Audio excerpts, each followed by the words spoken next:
નમસ્કાર, આપનું સ્વાગત છે ગુજરાતનો અવાજ ચેનલ ઉપર અને હું છું આપની સાથે પત્રકાર કાજલ સુવા। દ્વારકામાં ખેડૂતોનું આંદોલન ખેતરમાં જે ચાલે છે, તમે જોઈ શકો છો કે અહીંયા બધા એક થાળીમાં આ 6 લોકો જમે છે, 6-7 લોકો, અને અહીંયા બધા ખેડૂતો સીધા તમે જો બધા અહીંયા ખેડૂતો થાળીમાં બધા આ ખેડૂતો જમી રહ્યા છે અને અહીંયા પણ આ બાજુ ખેડૂતો જમે છે। અહીંયા ખેતરમાં જ જમવાનું બનાવવામાં આવ્યું, અહીંયા બાજુમાં છાવણી છે અને ખેડૂતો જે રીતે જમી રહ્યા છે આપણે એમની સાથે સીધી વાતચીત કરીએ।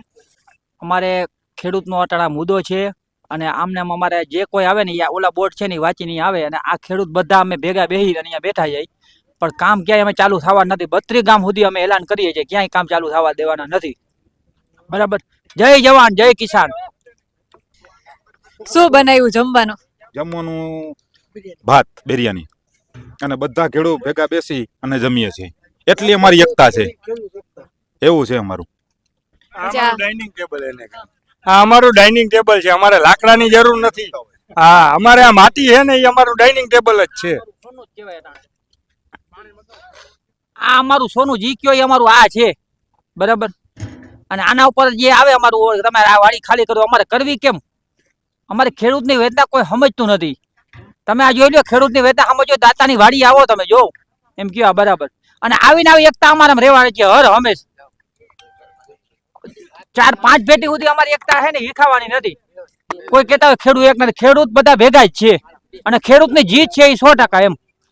બાકી અમારે ભેગો દ્વારકાધીશ છે, જય દ્વારકાધીશ। ખેડૂતોએ કીધું કોઈ સાથે હોય કે ના હોય, દ્વારકાધીશ સાથે છે ને દ્વારકા જિલ્લો છે, આ એ જિલ્લો છે। અહીંયા તમે જોજો કે જે રીતે દ્વારકામાં જેટલા સેવાના કામો થાય, ધર્મના કામો થાય, ઉનાળામાં અમે જ્યારે સપ્તાહો કરીએ ને, સપ્તાહો દ્વારકાના લોકો, દ્વારકા મારો જિલ્લો છે ને મને ખબર છે, અમે જ્યારે ઉનાળામાં સપ્તાહોના આયોજન કરીએ ને ત્યારે અમે બધા ભેગા મળીને એમ વિચારીએ કે આ તારીખમાં તમે સપ્તાહ ન કરતા, આ તારીખમાં અમારી સપ્તાહ છે, અમે સપ્તાહની તારીખ હોય આગળ પાછળ લઈએ, એટલી તો અહીંયા સપ્તાહો થાય। ગયા વર્ષે તમે પિંડારા ખાતે જોયું છે કે સપ્તાહો થઈ છે અને દર વર્ષે કોઈને કોઈ ગામોમાં એક બે સપ્તાહો હોય જ છે, વારાફરતી। તો જે જિલ્લામાં આટલા સેવાના ધર્મના કાર્ય થતા હોય અને ન્યાના ખેડૂતો અત્યાર સુધી એટલા માટે બહાર નતા નીકળતા કે અમે મર્યાદામાં જીવવા વાળા છીએ, અમારે આંદોલનો હજી નતા કરવા, એટલા માટે નતા કરવા, તમે પ્રેમથી માની જાવ તો અમારે આમાં પડવું નહોતું, પણ આ તંત્ર સમજે એમ નથી। આજે ખેડૂતો મજબૂર થયા છે, ખેડૂતો આંદોલન કરવા માટે મજબૂર થયા છે। જે ખેડૂતે, તમને શું લાગે હવે આની હિંમત તમે તોડી શકશો? આ હિંમત તમે તોડી શકશો? તમને એવું લાગે છે? જે ખેડૂતો એક થાળીમાં 6 લોકો જમે છે અને અહીંયા જ ધામા નાખી દીધા। આ તમે જો, આ તમે ગેસની પાઇપલાઇનની વાતો કરો છો, એમને ક્યાં પાઇપલાઇનની ગેસની જરૂર છે? આ લાકડા આવી ગયા અને મને ખબર છે વરસાદ આવશે તો આમાં કાગળો આવી જશે। કોઈને એમ લાગતું હોય કે વરસાદ આવશે તો આંદોલન પૂરું થઈ જશે, તો તમે બધા વહેમમાં છો। આ ખેડૂતોએ બધી તૈયારી કરી લીધી છે, પોસ્ટરો લાગી ગયા છે અને હજી થોડાક પોસ્ટરો થોડીક વારમાં આવવાના છે। એ પોસ્ટરો તો કંઈક અલગ પ્રકારના જશે એવું ખેડૂતો મને કહી રહ્યા છે કે બેન એ પોસ્ટરો તમે વાંચજો એટલે તમને ખબર પડશે કે આખો મુદ્દો શું છે। બીજી વસ્તુ કે અહીંયા ખેડૂતો જ્યાં બેઠા છે એ ખેતર છે, મગફળી, આ તમે જો, આ ખેડૂત જ સહન કરી શકે, આ કોઈના બાપની તાકાત નથી આ સહન કરી શકે। મગફળીના ખેતરમાં આ રીતે ધામા નાખવા પડે। અહીંયા જે ખેડૂતો ખાય છે ને, આ સુકાઈ ગઈ, તમને આ મગફળી તમને સુકાઈ ગયેલી લાગે છે। આ ખેતરમાં કાલે મગફળી હતી 2 મહિનાની, આ મગફળીને આ વેરણ કરીને આખું ખેતર બગાડી નાખ્યું, ટોરી નાખ્યું આખા ખેતરને। અહીંયા બિરયાની ના બધું જે ભાત એને બનાવ્યા છે, આ બધા ખેડૂતો સ્વયંભૂ રીતે ખાય છે। અહીંયા બળતણો લાકડાથી ઓલી, અમે અમારા દ્વારકાની ભાષામાં કહું તો ચૂલ માંડી દીધી છે અમે અહીંયા।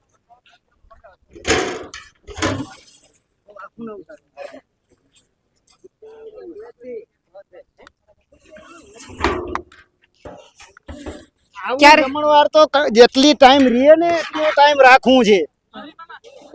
અરે પણ તમે રોગે છે ને, આ કારણ વગરનું છે ને, અહીંયા અમને આ બધું શીખાડી દીધું ને, દ્વારકામાં અમે કોઈ શીખા નહોતા બેન, અમે છે ને શીખા નહોતા, શીખાડી દીધું।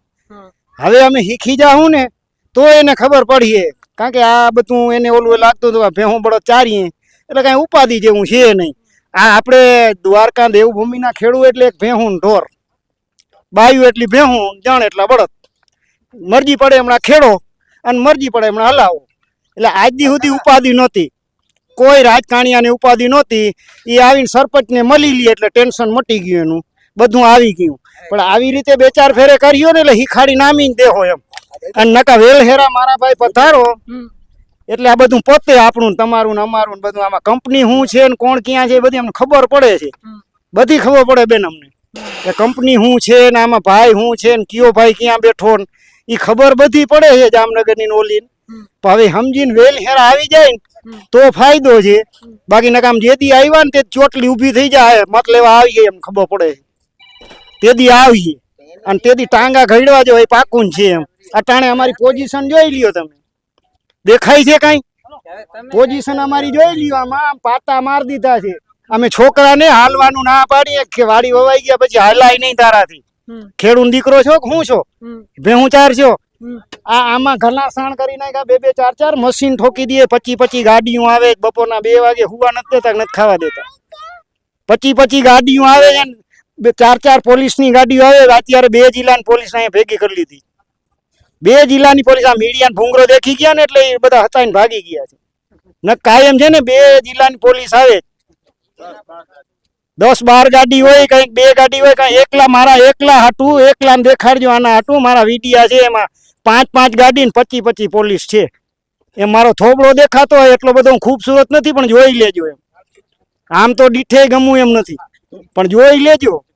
બીજી વાર આવો ને આ વાડીમાં તો વિચાર કરીને ગળજો. હવે આજે ખાવાનું જેડું નથી, જો આ પીડું એમ એમ ભાઈઓને ખવડાવી લાય ને તે પછી ખાવું. આ કાયમ ટેવ રહી છે. અટાણે થાકી ગયા છે. હવે તમે આ ભૂંગરો બંધ કરી દો તો સારું એમ. ખેડૂતો અંદરની વરાળો કે હવે થાકી ગયા છીએ. બીજું કે અહીંયા જેટલા ખેડૂતો બેઠા આ બધાએ સવારની તૈયારી હતી, મોટી થાળીઓ આવી ગયા, એક ભાણે બધા જમ્યા છે અને તૈયારી હવે મોટે પાયે છે. ખેડૂતોને બીજા કોઈ ખેડૂતો મારી સાથે વાત કરવા માંગતા હોય તો એમને પૂછવા માંગુ છું. આ એક ખેડૂત વધારે આપણી સાથે છે. જી, શું કહેશો? આ 2 બાળકોને લઈને આવ્યા છો? મારી મજબૂરી છે ને, મારા બાળકો આજ મારા ધારું રહીને હતા, સ્કૂલ ભાંગી ને આજની તારીખમાં કાલ હું ન ગયો ઘરે તો આજ જબરજસ્તી હવારના પોરમાં મારી મોર તો મારા ઘરથી નીકળી ગયા, પપ્પા અમારે તમારે ભેગું આવું, સ્કૂલે નથી આવું. તમે જેથી આ કાર્યક્રમ પૂર્ણ કરીને આવશો ને ઘરે તેથી અમે બાકી કાયમી માટે તમે ઘરે રહી. અવડી મારી 2 વર્ષની નાનકડી બાબી છે ને, 30 કાલે જ હું કહેતો હતો કે મારી 5 દીકરીઓ છે, હજી મારી 2 દીકરીઓ એનો ઉપવાસ છે, જે વ્રત છે એના માટે બેઠ્યું છે. એ જમ્યું પણ નથી, ખાલી પાણી પીધું છે, એમને બેઠ્યું છે. આખો દિવસ નકોરડો ઉપવાસ કરશે તો પપ્પા તમારે ભેગા આવશું. આ મુસીબત છે અમારા ખેડૂતની કે 6 વીઘાની અંદર જે અન્ન પકાવીને આપણે આ દીકરીઓનો ઘર પરિવારનો આપણે નભાવ કરીએ છીએ, એ આ સરકાર એ પણ છીનવી લેવા માંગે છે. બીજું તમે જોઈ શકો છો અહીંયા બધી સ્વયંસેવા. પાછળ અહીંયા ખેડૂતો એની રીતે સ્વયંભૂ જાય, જમીને થાળી આપમેળે એની થાળી વિછરે ઉટકે છે, સાફ કરે છે થાળી. અને બીજા ખેડૂતો જ્યાં પાઇપલાઇન નું કામ અટકાવવા માટે ગયા હતા એ બધા પાછા અત્યારે આવ્યા છે, એટલે એ બધા હવે અહીંયા જમશે. અને તંત્રની તાનાશાહી તો તમે જો, એની હોશિયારાઈ કયો કે તાનાશાહી કયો કે જે કયો, એ લોકોએ ખેડૂતોએ અહીંયા છાવણી નાખી દાતા ગામમાં, તો એ લોકોએ માંડા ગામમાં કામ ચાલુ કર્યું. તો ખેડૂતોએ શું કર્યું કે અમારી છાવણી અહીંથી વિખાવવા ના જોઈએ, એટલે થોડાક ખેડૂતો અહીંયા રોકાણા, થોડાક ખેડૂતો ત્યાં કામ બંધ કરાવવા ગયા. અને ખરેખર દેવભૂમિ દ્વારકાના ખેડૂતો હવે જાગ્યા છે. હવે આ આંદોલન બંધ કર્યું બંધ નહીં થાય. મારે તમને સવાલ કરવો છે કે આ ખેડૂતો અત્યારે જે રીતે તમે ખેતરમાં ધામા નાખ્યા છે, કેટલા દિવસ આમ બેસ્યો? જ્યાં સુધી અંત નહીં આવે ત્યાં સુધી, જ્યાં સુધી સરકાર નહીં માને ત્યાં સુધી, કે અમને જો પૂછ્યા વગર એમને કામ ચાલુ કરી દીધું છે. ખેડૂતની પરમિશન તો પેલા લેવી પડે ને, એને કામ ચાલુ કરવું પડે એની પેલા પરમિશન તો લેવી. અહીંયા કેમેરામેનને વિનંતી કરું કે અહીંયા આ ભાઈ જે કરે છે ને પેલા બતાવો. આ સ્વયં સેવા છે, જો એની રીતે આ તમે જોઈ શકો છો. આ ધૂળ છે, આ ધૂળ છે અને એ ધૂળથી બધા એની થાળીઓ સાફ કરે છે. હાથે પોતાની થાળી પોતે સાફ કરી અને પાણી છે. અને ખેડૂતોને ભગવાનની દયા છે, કોવિડ ટાઈમે ખેડૂતોએ કીધું હતું કે ભાઈ ખેડૂતોને કદાચ મહામારી કે કોઈ બીમારી કે કાંઈ પણ હોય તો ખેડૂતમાં એટલી સક્ષમતા છે કે એનું ઘર તો એ ચલાવી જ શકે.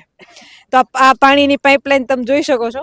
અહીંયા પાણીની પાઇપલાઇન, સામે કૂવો છે આ કૂવામાંથી પાણી આવે છે અત્યારે અને ખેડૂતોએ અહીંયા ડ્રમ વગેરે પાણીના ભરી દીધા છે. જો દાદાએ પોતાની થાળી હાથે સાફ કરે છે અને બાજુમાં જ મંડપ ખોડેલા છે. બધાય જમીન, બધાય ખેડૂતો અહીંયા ખેતરમાં જ આ આંદોલન ચાલુ છે. હવે તમે કઈ રીતે ખેડૂતોને એમ કહી શકશો કે આંદોલનની પરમિશન લીધી કે નથી લીધી? આ એનું ખેતર છે, અહીંયા તમે એને કોઈ પરમિશનની જરૂર નથી. અહીંયા કૂવા છે, બાજુમાં લાઇટ છે, એટલે અહીંયા એલોજનો વગેરે બધું ગોઠવી દીધું છે, પોસ્ટરો લાગી ગયા. જમીન ખેડૂતો પાછા અહીંયા થોડીક વારમાં રાત્રે તો રામધૂને ચાલે છે. એટલે હવે તંત્રને જોવાનું છે કે કરવું શું. એ તો શાંતિ પ્રિય છે, અહિંસાના માર્ગે છે. એમણે કોઈ ઘમાસાણ યુદ્ધ નથી કરવું, ઘર્ષણ નથી કરવું. હવે જોવાનું એ રહ્યું કે તંત્ર ક્યારે જાગે, તંત્રની નિંદર ક્યારે, આમ જે ગાઢ નિંદ્રામાં સૂતેલું તંત્ર છે એ ક્યારે જાગીને જોવે કે દેવભૂમિ દ્વારકા જિલ્લાના ખેડૂતો ખૂબ તકલીફમાં છે. 32 જેટલા ગામો છે કે જ્યાંથી ગેસની પાઇપલાઇન પસાર થવાની છે. ધારાસભ્ય મુડુભાઈ બેરા, પૂનમબેન માડમ સાંસદ અને પબુભા માણેક, આ બધાને ખેડૂતોએ આહવાને આપી દીધું છે કે હવે જોઈએ અમારા ધારાસભ્ય આજે અમારી વારે આવે છે કે નહીં. તો જોઈએ કે હવે દ્વારકાના ધારાસભ્ય એમની વાત સાંભળવા માટે આવે છે. ખેડૂતોએ બધા પ્રયત્ન કરી લીધા, એવું નથી કે સીધા આંદોલન ઉપર બેસી ગયા. એમણે કલેક્ટર કચેરીએ કેટલી વખત જઈ ચૂક્યા છે, ધારાસભ્ય મુળુભાઈ બેરાને કેટલી વખત રજૂઆત કરી ચૂક્યા છે. કંપનીઓ સાથે કાલે આખો દિવસ કંપનીના અધિકારીઓ સાથે મીડિયાની સામે એમણે વાતચીત કરી છે. આખો દિવસ એમની વાતચીત થયેલી, કોઈ નિર્ણય ન આવ્યો. પછી કેટલાય દિવસથી એ લોકો એક વખત રસ્તામાં એ લોકોને રોકવામાં આવ્યા. પાલભાઈ આંબલિયા બધા નેતાઓ પણ એમની સાથે હતા. કાલે પણ આપના નેતા અને પાલભાઈ અહીંયા આવ્યા હતા. એ ખૂણા ઉપર એ લોકો ઊભા. ખેડૂતોએ પ્રેમથી કીધું કે તમે આવ્યા છો, અમને ખૂબ ગમ્યું, તમે સાથ સહકાર આપ્યો છે. પણ વિપક્ષ એટલા માટે અમારે અહીંયા વિપક્ષ એટલા માટે નેતાઓ ન આવે એના કારણે કે ખેડૂતને ક્યાંક ને ક્યાંક અન્ય રાજકીય પાર્ટીઓ, સત્તાકીય પાર્ટીઓને એક પોઈન્ટ ન મળી જાય કે ભાઈ ખેડૂતોનું આંદોલન જે છે એ ખેડૂતોનું નથી, વિપક્ષનું છે, એવા કોઈ લાંછન ન લાગે એના માટે ખેડૂતોએ રાજકારણને પણ આ આંદોલનથી દૂર રાખ્યું છે. ખેડૂતો સ્વયંભૂ એની રીતે આવે છે. આમાં કોઈ એવી નેતાઓની સભા હોય ને ટ્રકો મોકલીને ભીડ નથી બોલાવેલી. જી દાદા.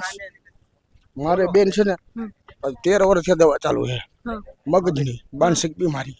તો આ ખેડૂત દીકરો હમણાં થઈ ગયું છું.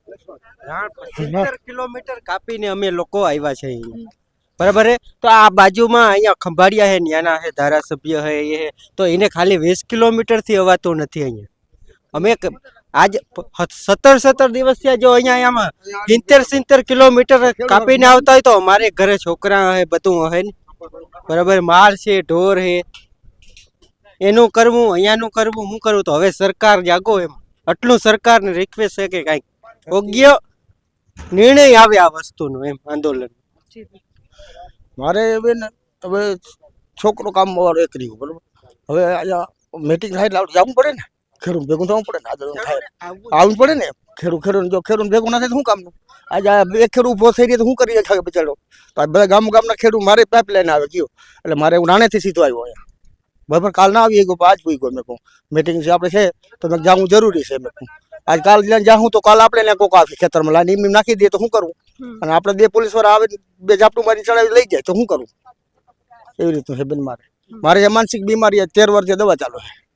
તો આગળ જમી લીધું હે કાકા હવે ગોળી પીશે, એની દવા ચાલુ હે. એટલા હેરાન આ સરકાર લોકો કરે છે.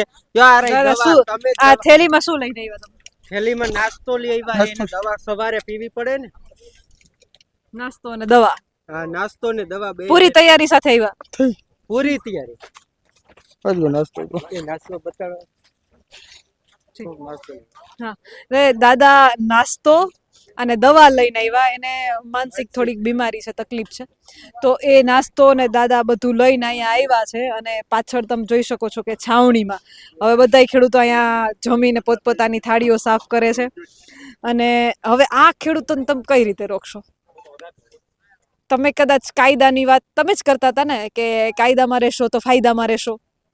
તો ખેડૂતો તો કાયદામાં જ છે, પણ સવાલ એ છે કે હવે તંત્ર અને પ્રશાસન કાયદામાં છે કે નહીં. જો તમે કાયદામાં હોવ તો વળતર વગર કઈ રીતે ખેડૂતોના ખેતરમાં એને વળતરની કોઈ ચર્ચા નહીં, નોટિસની કોઈ, અમુક ખેડૂતોને નોટિસ પણ નથી મળી, તો તમે કઈ રીતે ખેડૂતોના ખેતરોમાં ઘૂસી શકો? હવે કાયદામાં કોણ છે અને કોણ નથી એ આપણે સમજવાનું છે. આના વિશે તમારું શું કહેવું છે? તમારા મંતવ્ય કમેન્ટ કરીને જરૂરથી જણાવજો. કેમેરામેન રાજ પરમાર સાથે હું પત્રકાર કાજલ સુવા. આપ જોઈ રહ્યા હતા ગુજરાતનો અવાજ, દેવભૂમિ દ્વારકા જિલ્લાના ખંભાળિયા તાલુકાના દાતા ગામની સીમોમાંથી.